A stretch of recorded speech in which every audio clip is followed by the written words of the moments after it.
Last video में मैंने conditional statements के जो भी क्वेश्चन दिए थे उसका सॉल्यूशन प्रोवाइड किया था। इस वीडियो में हम सीखने वाले हैं लूप्स के बारे में। डिफरेंट टाइप्स ऑफ लूप्स इन जावा, उनमें डिफरेंस क्या होता है एंड किस लूप को किस टाइम हमें यूज़ करना चाहिए। एंड हम कुछ पैटर्न्स को सॉल्व करेंगे एंड में मैं आपको कुछ टास्क दूंगा जिसको आपको कंप्लीट करना है। तो अगर आपने चैनल को सब्सक्राइब नहीं किया तो चैनल को सब्सक्राइब कर देना और प्लेलिस्ट को सेव कर लेना। बाय द वे, ये कंप्लीट जावा का कोर्स चल रहा है जिसमें मैं कोर जावा एंड एडवांस जावा दोनों को पढ़ा रहा हूँ। एंड आप इस कोर्स का सिलेबस इस वीडियो में देख सकते हो। इसमें मैंने ऑलमोस्ट हर टॉपिक को कवर कर रखा है एंड अगर कोई टॉपिक रह जाता है तो उस टॉपिक को भी आप कमेंट सेक्शन में बता सकते हो, उसको भी कवर कर दिया जाएगा। तो पहले तो समझ लेते हैं लूप्स की ज़रूरत क्यों पड़ी। फॉर एग्जांपल, अगर आपको 1 से लेकर के 1000 तक काउंटिंग प्रिंट करनी है तो आप नॉर्मली क्या करोगे? पहले आप system.out.println लिखोगे एंड इसके अंदर आप 1 लिखोगे। देन आप अगेन सेम यही काम करोगे, या फिर ज़्यादा एफिशिएंटली करना चाहते हो तो आप यहाँ पे इसको पेस्ट करके इसको 2 कर दोगे। ऐसे करके आप 1000 तक लिखोगे। बट ये उतना एफिशिएंट नहीं है और बहुत ज़्यादा टाइम कंज्यूमिंग है, क्योंकि आप सेम कोड को रिपीटेडली लिख रहे हो। तो हमारे पास एक फ़ीचर होता है प्रोग्रामिंग लैंग्वेज में जिसको हम कहते हैं लूप्स। तो ये लूप्स यही रिपीटेड काम खुद से कर देते हैं। जस्ट हमें कुछ इनिशियलाइजेशन करनी होती है, कुछ कंडीशन सेट करना पड़ता है एंड इंक्रीमेंट डिक्रीमेंट करना होता है इन इनिशियल वैल्यूज़ का। एंड इसकी हेल्प से हम इन रिपीटेड काम को कर सकते हैं। तो आप यहाँ पे लूप्स की डेफिनेशन को पढ़ सकते हो। जावा में हमारे पास मेनली 3 टाइप के लूप्स होते हैं: for loop, while loop and do while loop. And in तीनों लूप से आप किसी भी रिपीटेड वर्क को करा सकते हो, किसी भी प्रॉब्लम स्टेटमेंट को किसी भी लूप से आप सॉल्व कर सकते हो। जस्ट इन तीनों में छोटा छोटा डिफरेंस होता है जिसकी वजह से हम डिसाइड करते हैं कि किस लूप को कब यूज़ करना है। तो सबसे पहले बात करते हैं फॉर लूप की। तो फॉर लूप में हमें 3 चीज़ों को सेट करना होता है: initialisation, condition, increment and decrement. Initialisation हम कैसे करते हैं? जस्ट आप नॉर्मली जैसे कोई भी वेरिएबल क्रिएट करते हो और उसमें वैल्यू असाइन करते हो, वही चीज़ यहाँ पे इनिशियलाइजेशन है। जस्ट आपको कोई वेरिएबल क्रिएट करना है, उसमें इनिशियल वैल्यू सेट कर देनी है एंड उसके बाद से आपको एक सेमीकोलन लगा देना है। देन आपको कंडीशन लगाना है। कंडीशन काफ़ी इंपॉर्टेंट है क्योंकि ये लूप जो है, अगर आप कंडीशन प्रॉपरली नहीं लगाते हो तो इनफाइनाइट लूप बन जाएगा एंड वो लूप कभी स्टॉप ही नहीं होगा। एंड उस इनफाइनाइट लूप से आपका सिस्टम क्रैश भी हो सकता है, तो आपको कंडीशन लगाते टाइम ध्यान रखना है। एंड आपको इंक्रीमेंट एंड डिक्रीमेंट भी करना है हर एक लूप में। फॉर लूप में हम डायरेक्टली तीनों चीज़ों को यहीं पे लिख देते हैं। तो कंडीशन बनाते हैं हम। कंडीशन में जो इनिशियल वैल्यू है वो है आई। अगर ये लेस होता है या इक्वल होता है 100 से, क्योंकि हम 1 से 100 तक प्रिंट कराएंगे वैल्यू को, तो हमें क्या प्रिंट करना है? system.out.println। एंड जो हमने यहाँ पे वेरिएबल क्रिएट कर रखा है आई, इसी को यहाँ पे प्रिंट करा देंगे, क्योंकि आई की जो भी वैल्यू होगी वो एग्जीक्यूट होकर के प्रिंट हो जाएगी। एंड अब हमें इंक्रीमेंट या डिक्रीमेंट करना है। तो जो हमने वेरिएबल क्रिएट कर रखा है इसी को लेंगे एंड प्लस प्लस से इंक्रीमेंट होता है एंड माइनस माइनस से डिक्रीमेंट होता है। इसको रन करके देखते हैं एंड उसके बाद से फ्लो चार्ट से समझते हैं इस लूप को। तो इसको मैं कंट्रोल F11 से रन करता हूँ। आप यहाँ पे देखोगे 1 से लेकर के 100 तक काउंटिंग प्रिंट हो चुकी है कुछ ही सेकंड्स के अंदर। तो इस तरीके के रिपीटेड काम को करने के लिए हम लूप्स का यूज़ करते हैं। एंड अब समझते हैं कि ये एग्जीक्यूट हुआ कैसे, एक्चुअल में कैसे इसकी एग्जीक्यूशन हुई। तो इसको समझने के लिए मैंने एक फ्लो चार्ट क्रिएट कर रखा है। ये flow chart just for loop and while loop के लिए है। डू वाइल लूप का फ्लो चार्ट भी मैं टेलीग्राम चैनल पे अपलोड कर दूंगा, तो वहाँ पे आप देख सकते हो। यहाँ पे सबसे पहले हमने क्या किया? इनिशियलाइजेशन किया। तो सबसे पहले वैल्यू इनिशियलाइज हो गई एंड आई में वैल्यू सेट हो गया 1। उसके बाद से प्रोग्राम आगे बढ़ा। देन कंडीशन चेक हुआ जो हमने यहाँ पे कर रखा है। तो आई की वैल्यू क्या है? 1। ये चेक हुआ कि क्या ये लेस देन या इक्वल है 100 से। तो ऑब्वियसली 1 लेस है 100 से, तो ये कंडीशन ट्रू हो गई। तो जैसे ये कंडीशन ट्रू हुई तो प्रोग्राम स्टेटमेंट्स की तरफ बढ़ गया, मतलब कि इस कर्ली ब्रेस के अंदर जो भी चीज़ें लिखी हुई हैं वो एग्जीक्यूट हुई। तो ये एग्जीक्यूट होने के बाद से इंक्रीमेंट और डिक्रीमेंट हुआ, मतलब कि प्रोग्राम का एग्जीक्यूशन यहाँ पे आया एंड इसने आई की वैल्यू को इंक्रीमेंट कर दिया। एंड इंक्रीमेंट होने के बाद से प्रोग्राम फिर वापस गया कंडीशन पे, मतलब कि यहाँ पे आ गया प्रोग्राम। एंड उसके बाद से फिर से यहाँ पे कंडीशन चेक हुआ। अभी आई की वैल्यू 2 हो चुकी है, 2 लेस देन और इक्वल टू 100, तो ये भी ट्रू है। तो ट्रू होते ही फिर से स्टेटमेंट्स एग्जीक्यूट हुए, मतलब इसके अंदर प्रोग्राम आया एंड ये चीज़ें एग्जीक्यूट हुई। देन फिर से इंक्रीमेंट या डिक्रीमेंट होगा। तो अभी हम इंक्रीमेंट कर रहे हैं यहाँ पे। तो 2 था पहले वैल्यू आई का, वो 3 हो गया। देन कंडीशन अगेन चेक हुआ एंड ये तब तक होगा जब तक कि यहाँ का कंडीशन फॉल्स ना हो जाए। आई की वैल्यू सपोज अभी 100 है। 100 क्या इक्वल है या स्मॉल है 100 से? तो ऑब्वियसली 100 इक्वल है 100 से, तो ये कंडीशन अगेन ट्रू हुआ। तो इसके अंदर का कोड एग्जीक्यूट हुआ एंड 100 प्रिंट हो गया। देन अगेन इंक्रीमेंट हुआ एंड ये हो गया 101। अब यहाँ पे आई की वैल्यू 101 है, तो क्या 101 लेस देन या इक्वल है 100 से, तो ये कंडीशन अब फॉल्स हो गया। तो कंडीशन जैसे ही फॉल्स हुई प्रोग्राम आगे मूव कर गया। तो इस कर्ली ब्रेस के अंदर जो भी कोड था वो एग्जीक्यूट नहीं होगा एंड प्रोग्राम का जो एग्जीक्यूशन है वो यहाँ पे आ जाएगा, इसके आगे जो भी कोड होगा वो एग्जीक्यूट होगा। तो इस तरीके से फॉर लूप काम करता है, या फिर दूसरे भी लूप्स इसी तरीके से काम करते हैं। जस्ट हम पहले इनिशियलाइजेशन करते हैं, उसके बाद से कंडीशन लगाते हैं। आप देख सकते हो वाइल लूप में भी हमने यहाँ पे कंडीशन लगा रखा है एंड यहाँ पे मैंने ऑलरेडी इनिशियलाइजेशन कर रखा है। तो इस तरीके से एग्जीक्यूशन होता है लूप्स का। अब समझते हैं वाइल लूप के बारे में, वाइल लूप कैसे काम करता है। तो इसको मैं कमेंट कर दे रहा हूँ एंड यहाँ पे मैंने इनिशियलाइजेशन कर रखा है i = 1 एंड मैंने यहाँ पे वाइल लूप का सिंटेक्स लिख रखा है। इसके पैरेंथेसिस में हम डायरेक्टली कंडीशन लिखते हैं। कंडीशन मैं यहाँ से कॉपी करूँगा एंड यहाँ पे पेस्ट कर दूंगा सेम ही कंडीशन। हम सेम प्रॉब्लम स्टेटमेंट को while loop and do while loop से भी सॉल्व करके समझेंगे। तो यहाँ पे जब भी कंडीशन ये ट्रू होगा, इसके अंदर का जो भी कोड है कर्ली ब्रेस के अंदर का वो एग्जीक्यूट होगा एंड जैसे ही ये कंडीशन फॉल्स होगा इसके अंदर का कोड एग्जीक्यूट नहीं होगा एंड प्रोग्राम का एग्जीक्यूशन यहाँ पे आ जाएगा। तो मैं यही लाइन कॉपी करके एंड स्टेटमेंट्स की जगह पे पेस्ट कर देता हूँ। एंड एक चीज़ का आपको ध्यान रखना है, इंक्रीमेंट हमेशा करना है, इंक्रीमेंट या डिक्रीमेंट जो भी रिक्वायर्ड है। अगर मैं इसको ऐसे ही रन कर दे रहा हूँ, अभी मैंने जस्ट इनिशियलाइजेशन किया है, कंडीशन लगाया है एंड अपना स्टेटमेंट लिखा है एग्जीक्यूट करने के लिए। अगर मैं ऐसे डायरेक्टली रन करता हूँ तो आप देखोगे 111 प्रिंट होते जा रहा है एंड ये स्टॉप नहीं होगा। तब तक स्टॉप नहीं होगा जब तक या तो मेरा सिस्टम क्रैश ना हो जाए या फिर मेरी मेमोरी जो है प्रोग्राम की वो पूरी फुल ना हो जाए। तो इसको स्टॉप करने के लिए अगर आप VS कोड में हो तो Ctrl+C प्रेस कर सकते हो या फिर यहाँ पे टर्मिनेट कर सकते हो। तो इस इनफाइनाइट लूप से बचने के लिए हमें कुछ ऐसा करना होता है जिसकी वजह से कुछ सर्टेन टाइम के बाद से या कुछ कंडीशन कंप्लीट होने के बाद से यहाँ पे जो हमने कंडीशन लगा रखा है वो फॉल्स हो जाए। तो अभी हमने इनिशियलाइजेशन i1 कर रखा है, इसको हम इंक्रीमेंट करते रहेंगे हर आइटरेशन के बाद से। जितनी बार भी ये एग्जीक्यूट होता है उसको हम आइटरेशन बोलते हैं। अगर ये फर्स्ट टाइम एग्जीक्यूट हुआ तो वो फर्स्ट आइटरेशन, सेकेंड टाइम हुआ सेकेंड आइटरेशन, सेम ऐसे ही फॉर लूप में भी एंड डू वाइल लूप में भी। तो अब अगर मैं फिर से रन करूँगा तो यहाँ पे 1 से लेकर के 100 तक प्रिंट हो गया है एंड इनफाइनाइट लूप नहीं है अब ये। तो आपको हमेशा लूप यूज़ करते टाइम ध्यान रखना है कि आप कंडीशंस को अच्छे से अप्लाई करो एंड इंक्रीमेंट डिक्रीमेंट ज़रूर करो। अब बढ़ते हैं डू वाइल लूप की तरफ। Do while loop almost same है वाइल लूप की तरह ही, जस्ट इसमें थोड़ा सा डिफरेंस है। ये इसको मैं कमेंट कर दे रहा हूँ एंड मैं इस लाइन को कॉपी करूँगा यहाँ से एंड इसको यहाँ पे पेस्ट कर दूँगा। देन डू के अंदर हम वो कोड लिखते हैं जिसको हमें एग्जीक्यूट कराना होता है। जैसे हमने यहाँ पे कर्ली ब्रेस के अंदर लिख रखा था कोड, तो मैं सेम लाइन को कॉपी करूँगा यहाँ से एंड इसको यहाँ पे पेस्ट कर दूँगा। एंड हमेशा एंड में या फिर स्टार्टिंग में हमें इंक्रीमेंट या डिक्रीमेंट करना होता है, तो आई की वैल्यू को मैं यहाँ पे इंक्रीमेंट कर दूँगा एंड जहाँ पे कर्ली ब्रेस एंड होगा उसके साथ में ही वाइल लिख सकता हूँ मैं, या फिर नेक्स्ट लाइन में भी लिख सकता हूँ। तो यहाँ पे कंडीशन लगाऊंगा वाइल के अंदर एंड एंड में एक सेमीकोलन रहेगा। तो डू वाइल लूप के केस में क्या होगा, सबसे पहले इसके अंदर का जो भी कोड है वो एग्जीक्यूट होगा एंड जब ये एग्जीक्यूट हो जाएगा उसके बाद से कंडीशन चेक होगा। जबकि वाइल लूप में क्या हो रहा था, सबसे पहले कंडीशन चेक हो रहा था, उसके बाद से अगर कंडीशन ट्रू हो रही थी फिर जा करके इसके अंदर का कोड एग्जीक्यूट हो रहा था। जबकि डू वाइल में क्या होगा, पहले जो भी स्टेटमेंट्स हैं जो भी कोड है वो एग्जीक्यूट होगा, उसके बाद से वाइल में जो भी कंडीशन लिखी गई है वो चेक होगी। अगर ये ट्रू होता है तब दोबारा ये एग्जीक्यूट होगा, अगर ये फॉल्स होता है तो प्रोग्राम आगे मूव कर जाएगा। तो जस्ट यही डिफरेंस है while and do while loop में। अगर आप चाहते हो कि आपका जो भी कोड है वो पहले एग्जीक्यूट हो एक बार, उसके बाद से कंडीशन चेक हो, देन दोबारा रिपीट हो, तो आप यूज़ करोगे डू वाइल लूप।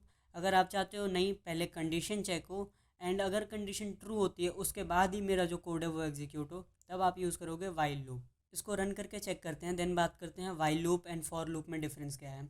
तो मैंने रन किया इसको, तो आप देख सकते हो सेम ही आउटपुट है, 1 से लेकर के 100 तक प्रिंट हो गया है। तो ऐसे आप यूज़ करते हो for loop, while loop and do while loop को। अब समझते हैं कि for loop and while loop में डिफरेंस क्या है। तो डिफरेंस बहुत सिंपल है। फॉर लूप का यूज़ आप तब करते हो जब आपको एग्जैक्टली पता है कि कितने बार अपने कोड को रिपीटेडली एग्जीक्यूट कराना है, तो उस टाइम पे आप फॉर लूप यूज़ करोगे। एंड वाइल लूप का यूज़ आप तब करोगे जब आपको ये नहीं पता कि कितनी बार आपको अपने कोड को रिपीटेडली एग्जीक्यूट कराना है। जस्ट आप एग्जीक्यूट कराते जाओगे एंड एक कंडीशन आप अप्लाई कर दोगे, जो फॉल्स होते ही ये लूप टर्मिनेट हो जाएगा। तो उस टास्क को करने के लिए आप वाइल लूप का यूज़ करोगे।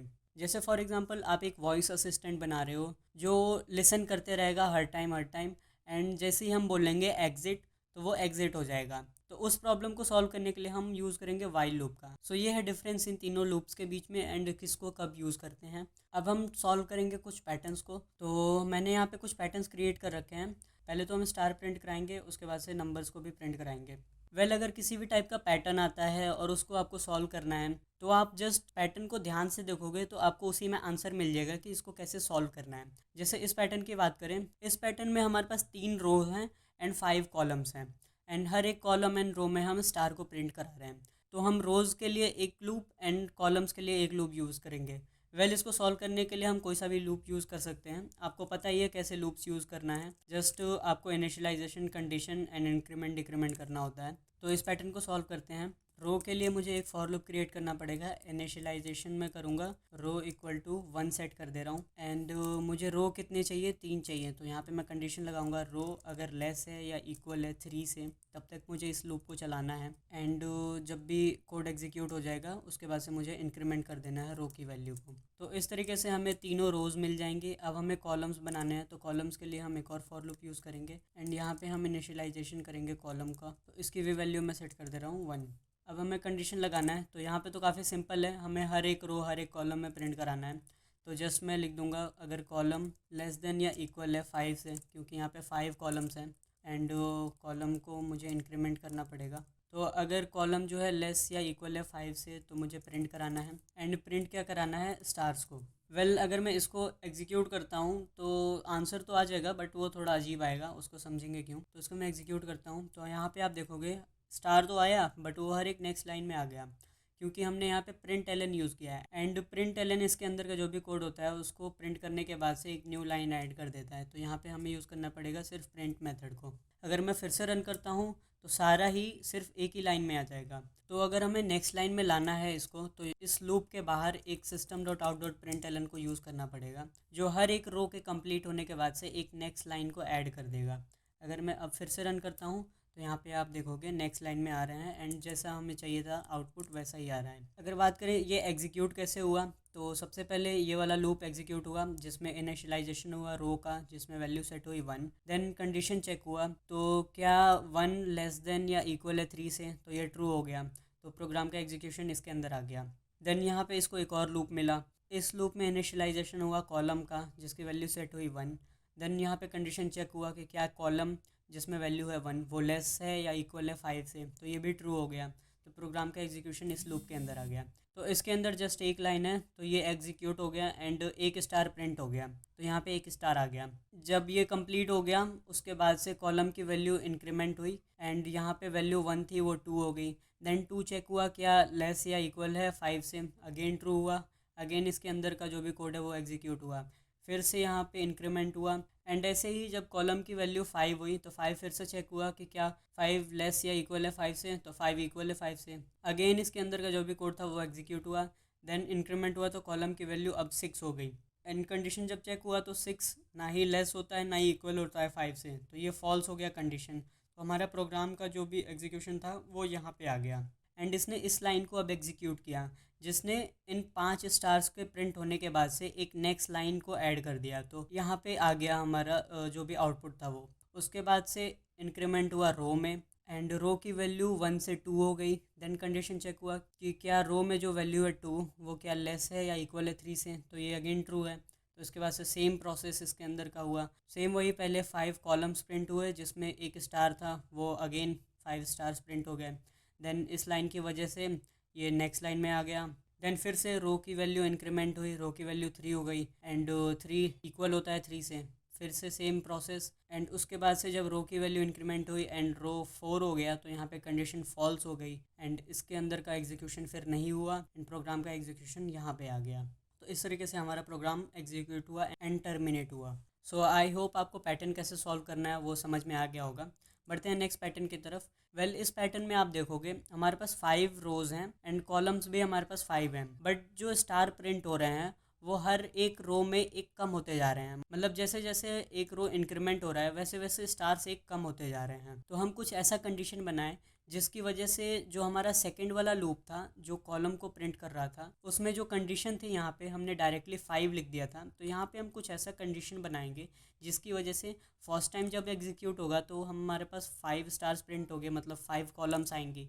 नेक्स्ट टाइम जब आइट्रेशन चलेगी तो यहाँ पे 4 हो जाएगा, देन 3 होगा, देन 2 होगा, ऐसे करके एक एक वैल्यू डिक्रीमेंट होता जाए। ऐसा हमें कुछ कंडीशन बनाना है। मैं इसी कोड को कॉपी कर लेता हूँ एंड यहाँ पे पेस्ट कर देता हूँ। तो अभी हमें रोज़ कितनी चाहिए, 5।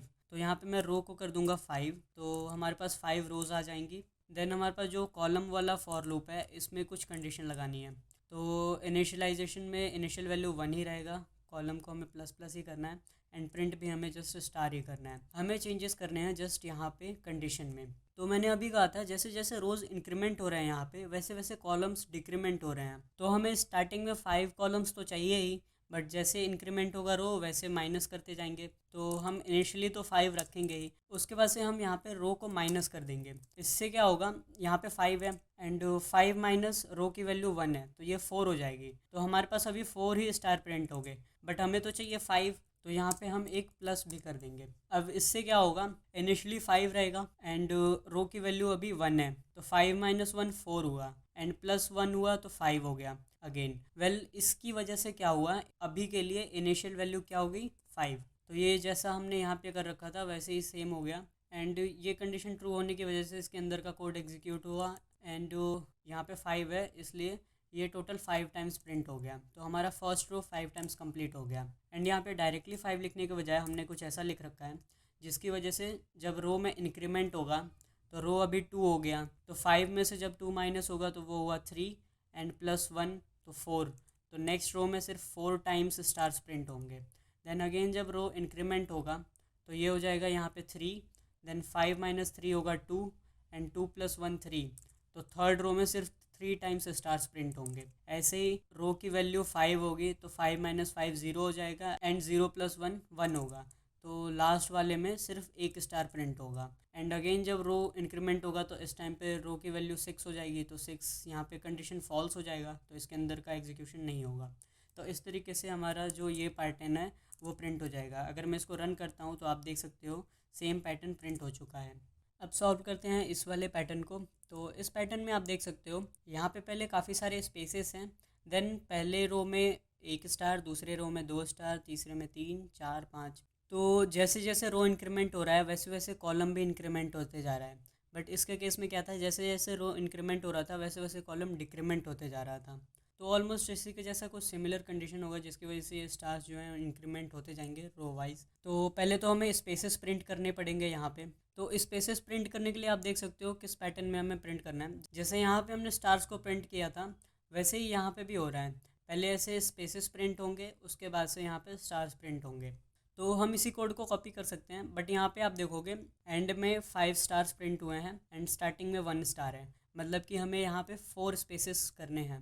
तो जो हमने कॉलम यहाँ पे 5 कर रखा था उसको जस्ट हमें 4 करना होगा। तो मैं इसी कोड को कॉपी कर लूँगा एंड इसको रन करता हूँ मैं। तो यहाँ पे स्टार्स प्रिंट हो रहे हैं, हमें स्पेसेस चाहिए तो जस्ट यहाँ पे स्टार हटा के एक स्पेस लगा देंगे एंड रन करेंगे तो स्पेसेस आ जाएंगे। बट यहाँ पे हमें 4 स्पेसेस चाहिए, तो हम इस +1 को हटा देते हैं, इससे हमें 4 स्पेसेस मिल जाएंगी। इसको चेक करने के लिए मैं फिर से यहाँ पे स्टार कर देता हूँ एंड चेक करता हूँ। तो 4 स्टार्स प्रिंट हो रहे हैं फर्स्ट वाले में, तो ये प्रॉपरली वर्क कर रहा है। इसको अगेन स्पेस कर देते हैं। देन इस वाले पैटर्न को प्रिंट करने के लिए हमें एक और फॉर लूप यूज़ करना पड़ेगा इस फॉर लूप के अंदर। तो इसको ही मैं कॉपी कर लूँगा यहाँ से एंड इसका नाम आप सेम रख सकते हो क्योंकि इसके अंदर जो भी वेरिएबल्स क्रिएट हो रहे हैं उसका जो स्कोप है वो सिर्फ इस स्कोप के अंदर ही वैलिड है, इसके बाहर आप यूज़ नहीं कर सकते हो उसका। अगर आपको जानना है कि स्कोप क्या होता है, कैसे काम करता है, तो आप वेरिएबल स्कोप की वीडियो देख सकते हो। अभी के लिए मैं इसका नेम चेंज कर दे रहा हूँ एंड इसका नाम रख देता हूँ C2 मीन्स कॉलम 2 एंड इसको भी मुझे चेंज करना पड़ेगा। सो इस लूप से स्पेसेस प्रिंट हो जाएंगी एंड इस लूप से हमें स्टार प्रिंट करना है, तो यहाँ पे स्टार कर दूंगा मैं एंड यहाँ पे हमें कंडीशन को चेंज करना पड़ेगा। अगर मैं अभी रन करता हूँ तो आप देखोगे कुछ ऐसा आ रहा है। हमें फर्स्ट रो में क्या करना है, सिर्फ 1 स्टार प्रिंट करना है, सेकंड रो में 2 स्टार, थर्ड रो में 3 स्टार, ऐसे करके प्रिंट करने हैं। तो अगर हम पैटर्न को देखते हैं, जैसे जैसे रो इंक्रीमेंट हो रहा है वैसे वैसे स्टार्स इंक्रीमेंट हो रहा है। तो यहाँ पे कंडीशन में सिंपली हम क्या कर सकते हैं, जस्ट यहाँ पे रो लिख देंगे। इनिशियल वैल्यू 1 है एंड रो की वैल्यू अभी के लिए 1 है। तो यहाँ पे कंपेयर होगा क्या 1 लेस या इक्वल है 1 से, तो इक्वल है 1 से, तो इसके अंदर का जो भी कोड होगा वो एग्जीक्यूट हो जाएगा। तो एक बार स्टार प्रिंट हो गया, देन यहाँ पे इंक्रीमेंट हुआ, तो अभी C2 की वैल्यू हो गई 2। 2 चेक होगा क्या 2 स्मॉल या इक्वल है रो से, तो फॉल्स हो गया, तो इसके अंदर का कोड एग्जीक्यूट नहीं होगा। उसके बाद से प्रोग्राम यहाँ पे आ जाएगा एंड एक न्यू लाइन प्रिंट हो जाएगी। फिर रो का वैल्यू इंक्रीमेंट होगा एंड अगेन सेम वही स्टेप्स होंगे, कंडीशन चेक होगा, फिर जो भी आपने कोड लिखा है वो एग्जीक्यूट होगा, then increment and so on. तो अगर मैं अब रन करता हूँ इसको, तो आप देखोगे एक्सपेक्टेड आउटपुट हमें मिल चुका है। अगर आपको ये कोड समझ में नहीं आया, मतलब कि आपने पुराने वाले जो कोड थे वो अच्छे से नहीं समझा, आप दोबारा से वीडियो को पीछे करके दोबारा देख लो, तो आपको ये ईजिली समझ में आ जाएगा कैसे ये एग्जीक्यूट हुआ। अब बढ़ते हैं नेक्स्ट पैटर्न की तरफ। तो इस पैटर्न को सॉल्व करने से पहले हम इसको न्यूमेरिक में कन्वर्ट करके देखते हैं, मतलब जहाँ पे ये स्टार्स थे उसकी जगह पे हम नंबर्स प्रिंट कराएंगे। तो मैं इसको एक बारी के लिए कमेंट कर देता हूँ एंड जो हमने पहले कोड लिख रखा था इसको अनकमेंट करता हूँ।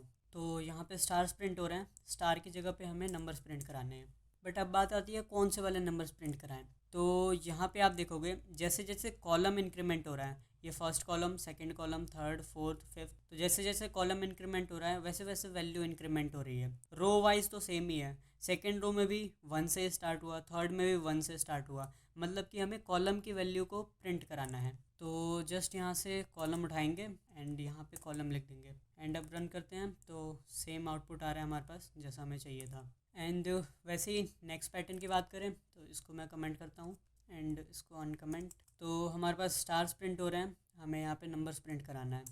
तो अगर हम देखें कि कैसे नंबर्स प्रिंट हो रहे हैं, तो फर्स्ट रो में नंबर कैसे प्रिंट हुआ 1 2 3 4 5, सेकेंड रो में 2 से स्टार्ट हुआ एंड फिफ्थ में 5 से, मतलब जो रो की वैल्यू है उसी से स्टार्ट हो रहा है ये। एंड साथ में कॉलम की भी वैल्यू इंक्रीमेंट हो रही है। ऐसा नहीं है जैसे यहाँ पे रो की वैल्यू जो है वो सेम ही थी, जैसे फर्स्ट रो में यहाँ पे 1 है, सेकंड रो में 1 2, ऐसे नहीं है। यहाँ पे रो में भी इंक्रीमेंट हो रहा है एंड कॉलम में भी इंक्रीमेंट हो रहा है। तो कॉलम में इंक्रीमेंट कराने के लिए तो हमें कॉलम लिखना ही पड़ेगा। देन लेट्स सपोज कॉलम में हम अगर रो को ऐड कर देते हैं, कॉलम की वैल्यू फ़िलहाल के लिए 1 होगी, रो की भी 1 होगी, तो 1 + 1 2 हो जाएगा। बट हमें 1 चाहिए, तो हम कॉलम प्लस रो कर रहे हैं तो उसमें से एक माइनस भी तो कर सकते हैं, जिससे हमें 1 मिल जाएगा। तो मैं यहाँ पे कॉलम प्लस रो कर देता हूँ एंड -1। तो कॉलम की वैल्यू अभी क्या है 1 एंड रो की वैल्यू भी क्या है 1। 1 + 1 2 हुआ एंड 2 में से 1 माइनस हुआ तो अगेन 1 हो गया, तो 1 प्रिंट हो गया। फिर कॉलम की वैल्यू इंक्रीमेंट हुई एंड 2 हो गई, तो यहाँ पे 2 + 1 3 हुआ, 3 - 1 2 हो गया, तो यहाँ पे 2 प्रिंट हो जाएगा। देन कॉलम अगेन इंक्रीमेंट हुआ तो अब 3 हो गई वैल्यू। देन 3 + 1 4, 4 - 1 3, तो 3 हो गया, मतलब कि हमारा जो कॉलम है वो प्रॉपरली प्रिंट हो रहा है। अब हमें देखना है कि क्या रो में भी सेम काम हो रहा है जैसा हमें चाहिए।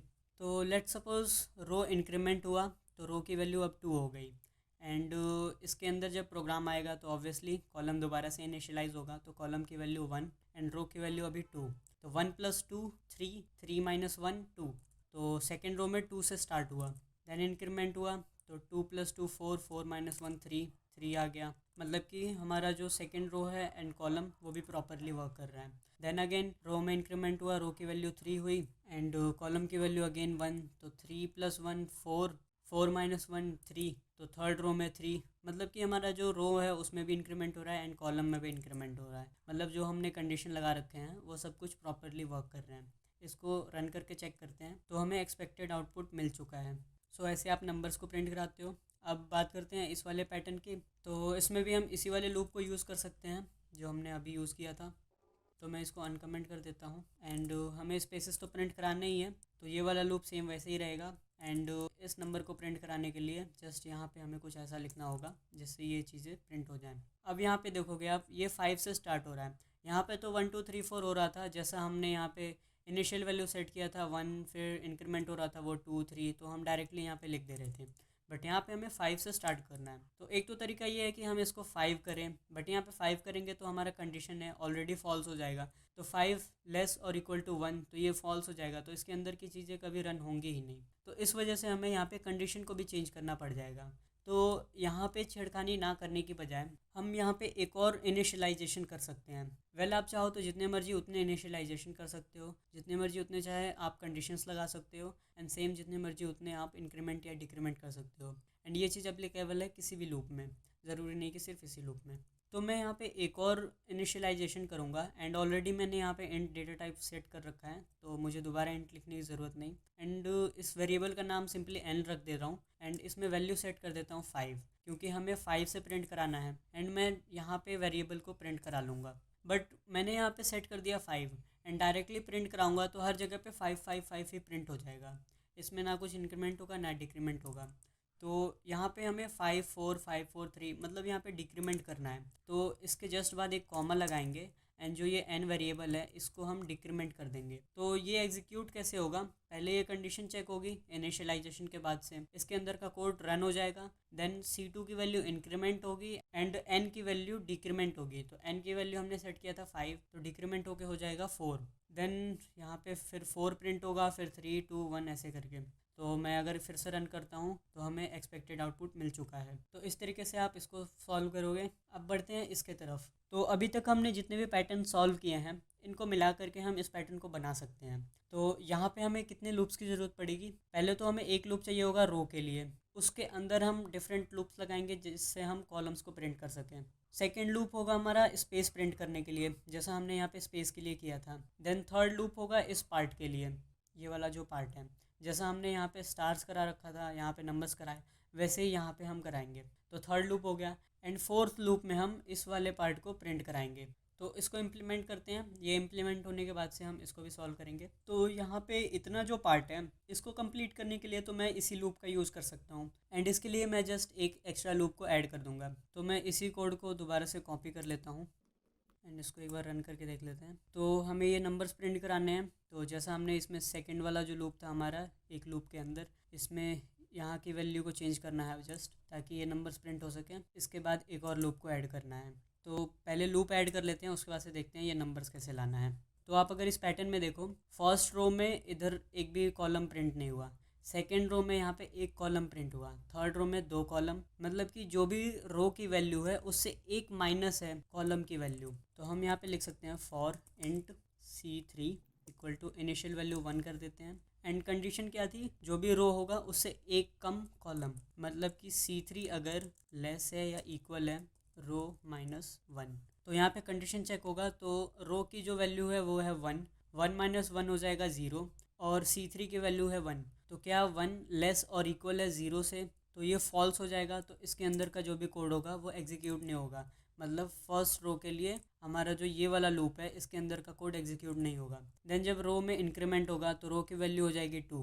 तो अब यहाँ पे हो गया 2, 2 माइनस 1 1 होगा, एंड इनिशियल वैल्यू क्या है 1। तो 1 क्या लेस और इक्वल है 1 से, तो ऑब्वियसली इक्वल है। तो ये कंडीशन जैसे ही ट्रू होगा तो इसके अंदर का जो कोड है वो एक बार एग्जीक्यूट हो जाएगा।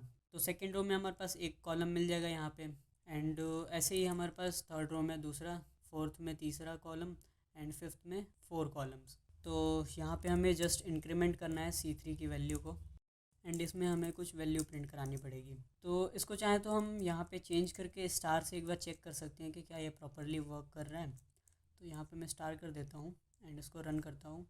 तो यहाँ पे प्रॉब्लम इसलिए है क्योंकि यहाँ पे प्रिंट एलन मैंने यूज़ कर लिया है, मुझे प्रिंट यूज़ करना है क्योंकि यहाँ पे नेक्स्ट लाइन नहीं चाहिए मुझे। तो जैसा हमारे पास पैटर्न था वैसा ही प्रिंट हो रहा है यहाँ पे। अब जस्ट हमें क्या कराना है, इस स्टार की जगह पे ये वैल्यूज़ प्रिंट करानी है। तो पहले हम देखते हैं इस वाले पार्ट को, इतना पार्ट को। तो जैसे हमने इसमें सॉल्व किया था, इसमें कॉलम की वैल्यू इंक्रीमेंट हो रही थी एंड रो वाइज ये सेम रह रहा था। वैसे ही आप यहाँ पे देख सकते हो, रो वाइज तो ये सेम है, बस कॉलम की वैल्यू इंक्रीमेंट हो रही है। 1 हुआ, फिर 1 2 1 2 3, मतलब कि हमें सिर्फ कॉलम की वैल्यू प्रिंट करनी है। तो हमारे पास यहाँ पे जो लूप है इसके अंदर हम डायरेक्टली c2 लिख सकते हैं, c2 की वैल्यू प्रिंट कर देंगे। अगर मैं इसको रन करता हूँ तो 1 1 2 1 2 3, तो ये वाला पार्ट तो हमारा कंप्लीट हो गया। अब जस्ट हमें यहाँ पे वैल्यूज़ प्रिंट करनी है। यहाँ पे फर्स्ट रो में तो कुछ प्रिंट होगा ही नहीं, सेकेंड रो में 1 हुआ, थर्ड रो में 2, फोर्थ रो में 3, फिफ्थ रो में 4, मतलब कि जो भी रो है उससे एक माइनस हमें यहाँ पे करना है। एंड जैसे जैसे कॉलम बढ़ रहे हैं वैसे वैसे यहाँ की वैल्यूज़ भी डिक्रीमेंट हो रही हैं। तो पहले तो हम इसको सॉल्व करते हैं कि रो वाइज जो है वैल्यूज़ चेंज हो। तो फर्स्ट रो में हमें कुछ नहीं चाहिए, तो हम यहाँ पे लिख सकते हैं रो -1। इससे फर्स्ट रो में 1 - 1 0 हो जाएगा, 2 - 1 1 हो जाएगा, एंड 3 - 1 2 हो जाएगा। तो हमारे पास 1 2 3 ऐसे तो मिल जाएगा। अब हमें कॉलम वाइज डिक्रीमेंट भी करना है, तो मैं यहाँ पहले माइनस कर दे रहा हूँ C3 से, एंड यहाँ पे प्लस कर दूंगा 1 से। तो अब फॉर एग्जांपल जब ये एग्जीक्यूट होगा ये वाला रो, तो रो है फोर्थ, 4 - 1 होगा तो ये हो जाएगा 3, तो ये 3 हो गया। अब 3 में से C3 माइनस होगा, C3 की वैल्यू 1 है, तो 3 में से 1 गया तो 2 बचा, एंड उसके बाद से 2 में 1 प्लस होगा तो ये हो जाएगा 3, तो यहाँ पे 3 प्रिंट हो जाएगा। अब इसी में नेक्स्ट आइट्रेशन चलेगी, तो अभी रो की वैल्यू अभी भी 4 ही है, तो 4 - 1 3 हो गया, 3 माइनस C2 की वैल्यू अब 2 हो चुकी है, तो 3 - 2 हो गया 1, एंड 1 + 1 2, तो इस टाइम पे हमारे पास 2 हो गया, मतलब कि ये भी प्रॉपरली वर्क कर रहा है। अगर मैं अब इसको रन करता हूँ तो हमें जैसा आउटपुट चाहिए था एग्जैक्टली वैसा आउटपुट मिल चुका है। नेक्स्ट पैटर्न को देखते हैं। अभी हमें अल्फ़ाबेट्स को प्रिंट कराना है, तो पैटर्न का जो भी लूप वगैरह यूज़ करना है वो सब कुछ सेम रहेगा, कंडीशन वगैरह सब कुछ सेम, जस्ट हम जो प्रिंट करा रहे हैं वहाँ पे चेंजेस हैं, एंड इसी चीज़ को हमें फिगर आउट करना है। तो मैं इसी को कॉपी कर लूँगा एंड इसको पेस्ट कर दूँगा यहाँ पे। वेल हमें अब इसकी ज़रूरत तो है नहीं, एंड ना ही इसकी ज़रूरत है, तो इसको मैं रन करता हूँ। हमारे पास सेम आउटपुट आ रहा है, जस्ट हमें इन नंबर्स की जगह पे ये अल्फ़ाबेट्स प्रिंट कराने हैं। सो अगर आप इसको ध्यान से देखो तो ये बिल्कुल इसके जैसा ही है। आप इसको ऐसे कंपेयर कर सकते हो कि फर्स्ट रो में सिर्फ एक प्रिंट हुआ था कॉलम, सेकेंड रो में 2 बार प्रिंट हुआ था, थर्ड में 3 बार, फोर्थ में 4 टाइम, एंड फिफ्थ में 5 टाइम। तो ये बिल्कुल इसके जैसा है, जस्ट बीच में स्पेसेस हैं। तो हमें नेक्स्ट वाला जो लूप है इसकी ज़रूरत नहीं है, एंड हमें ये अल्फ़ाबेट्स प्रिंट कराने हैं। तो अगर आपने लास्ट वीडियो देखा होगा, लास्ट वीडियो में हमने जो लास्ट क्वेश्चन किया था उसमें हम यूज़र से कुछ इनपुट ले रहे थे कैरेक्टर, एंड उसको चेक कर रहे थे कि हाँ वो लोअर केस में है या अपर केस में है, एंड उसको चेक करने के लिए हमने आस्क की वैल्यूज़ को यूज़ किया था। हम वही आस्क की वैल्यूज़ यहाँ पे भी यूज़ करेंगे ताकि हम इस अल्फ़ाबेट को प्रिंट करा सकें। एंड जब मैंने प्रिमिटिव डेटा टाइप्स के बारे में बताया था तो उस वीडियो में मैंने बताया था कि कैर डेटा टाइप में हम आस्क की वैल्यूज़ को डायरेक्टली स्टोर करा सकते हैं। जैसे अगर मेरे को ए स्टोर करना है तो या तो मैं यहाँ पे सिंगल कोट में ए लिख दूँ, या फिर यहाँ पे मैं जो आस्क की वैल्यू होती है वो लिख दूँ। तो आस्क की वैल्यू कैपिटल ए के लिए 65 होती है, तो मैं यहाँ पे डायरेक्टली 65 लिख सकता हूँ, एंड इसको मैं अगर यहाँ पे प्रिंट कराता हूँ तो मेरे पास ए प्रिंट होकर के आ रहा है। बट मुझे चाहिए फर्स्ट में ए प्रिंट हो, सेकंड में ए बी, देन थर्ड में ए बी सी ऐसे प्रिंट हो। तो यहाँ पे अगर आप देखो हर एक रो में जो हमारा वैल्यू है वो स्टार्ट सेम कैरेक्टर से हो रहा है, जबकि जो कॉलम में वैल्यू है वो चेंज हो रहे हैं, जैसे यहाँ पे हो रहा था। मतलब कि यहाँ पे हमें कॉलम से एक एल्गोरिदम बनाना है जिसकी वजह से जब भी रो इंक्रीमेंट हो, रो की जो वैल्यू है वो सेम रहे, बट कॉलम इंक्रीमेंट हो तो उस टाइम पे ए से बी में चेंज हो जाए, बी से सी में हो चेंज हो जाए। तो यहाँ पे हम सिंपली ऐसा कर सकते हैं कि ए के लिए तो वैल्यू 65 है, इसमें हम प्लस कर दें कॉलम को, नंबर ऑफ़ कॉलम्स। तो यहाँ पे कॉलम कितने हैं, एक है, तो 65 + 1 66, बट हमें चाहिए ए, तो उसमें हम एक माइनस कर दें तो अगेन वो 65 हो जाएगा। तो ऐसा अगर करके देखते हैं हम, यहाँ पे मैंने प्लस किया C2 एंड इसको माइनस कर दिया 1 से। अब यहाँ पे एक कंपाइलेशन एरर आएगा क्योंकि जब ये एग्जीक्यूट होगा तो यहाँ पे एक इंट टाइप का वैल्यू आएगा, जबकि हम उसको स्टोर कर रहे हैं कैर में। तो इसका हमें एक्सटर्नल टाइप कन्वर्जन करना पड़ेगा। एक्सटर्नल टाइप कन्वर्जन आपको पता ही है, जस्ट यहाँ पे लिखना पड़ेगा कैर, एंड इसको हम एक पैरेंथेसिस के अंदर कर देंगे। सो कंपाइलेशन एरर रिमूव हो चुका है।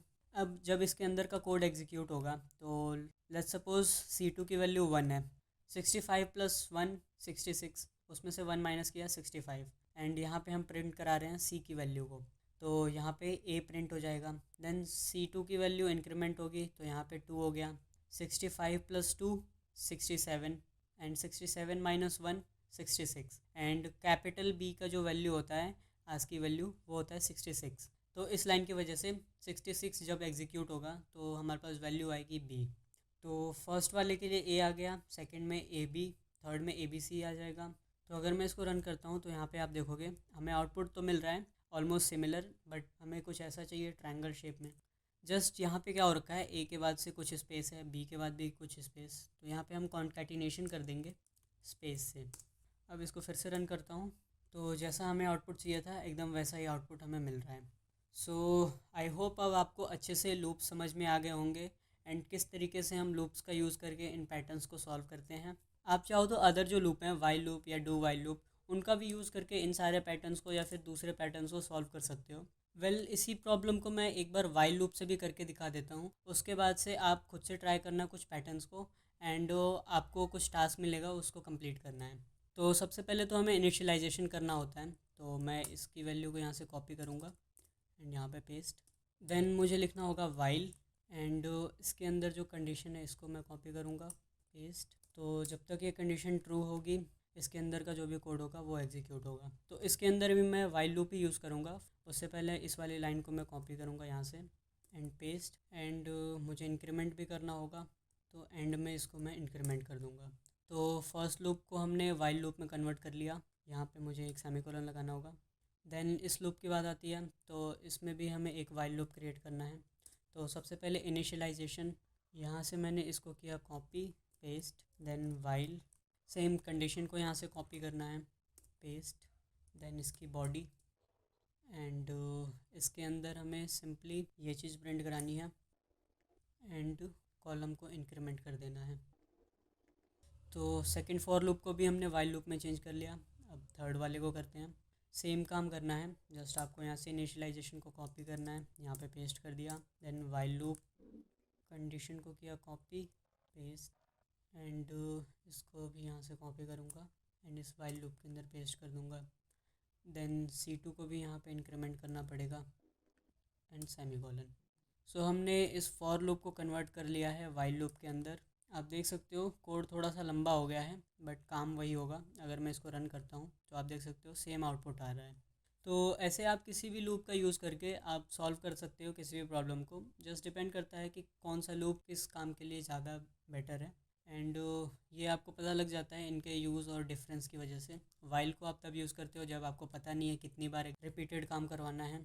फॉर लूप का यूज़ आप तब करते हो जब आपको एग्जैक्टली पता है कि कितनी बार रिपीटेड कोड को एग्जीक्यूट कराना है। सो आई होप अब आपको अच्छे से क्लियर हो गया होगा लूप्स एंड उनका यूज़ कैसे करते हैं। एंड स्ट्रिंग वाली वीडियो में मैंने ये सारे क्वेश्चंस को छोड़ दिया था, बोला था कि जब लूप्स के बारे में एंड कंडीशनल स्टेटमेंट्स के बारे में बता चुका हूँगा उसके बाद से इसको सॉल्व करेंगे। तो आपको इन क्वेश्चंस को सॉल्व करना है। अगर आप नहीं कर पाते हो तो भी कोई बात नहीं, नेक्स्ट वाली वीडियो में इसका मैं सॉल्यूशन प्रोवाइड करूँगा। एंड अगर आप कर लेते हो तो बहुत अच्छी बात है, आप बहुत अच्छे से प्रोग्रेस कर रहे हो अपनी लर्निंग में। सो अब बात करते हैं आपके टास्क की। तो बहुत सिंपल सा टास्क है, जस्ट 3 टास्क हैं। फर्स्ट टास्क के अकॉर्डिंग आपको for loop and do while loop का जो डिफरेंस है वो कमेंट करना है। सेकंड टास्क क्या है, आपको अपना एक खुद का डेफिनेशन बनाना है लूप्स का, एंड उसको भी आपको कमेंट करना है इस वीडियो के नीचे। एंड आप चाहो तो मुझे इंस्टाग्राम पे फॉलो कर सकते हो, स्टार क्रिएटिविटी नाम से हैंडल है। इंस्टाग्राम पे आपको कुछ पोस्ट एंड रील्स मिलती रहेंगी टिप्स एंड ट्रिक्स की, एंड साथ में कुछ फ़नी कंटेंट भी होगा प्रोग्रामिंग से रिलेटेड, जो आपको हेल्प करेगा लर्निंग में फ़नी वे में। सो इस वीडियो के लिए बस इतना ही, मिलते हैं नेक्स्ट वीडियो में। Thank you so much guys for watching.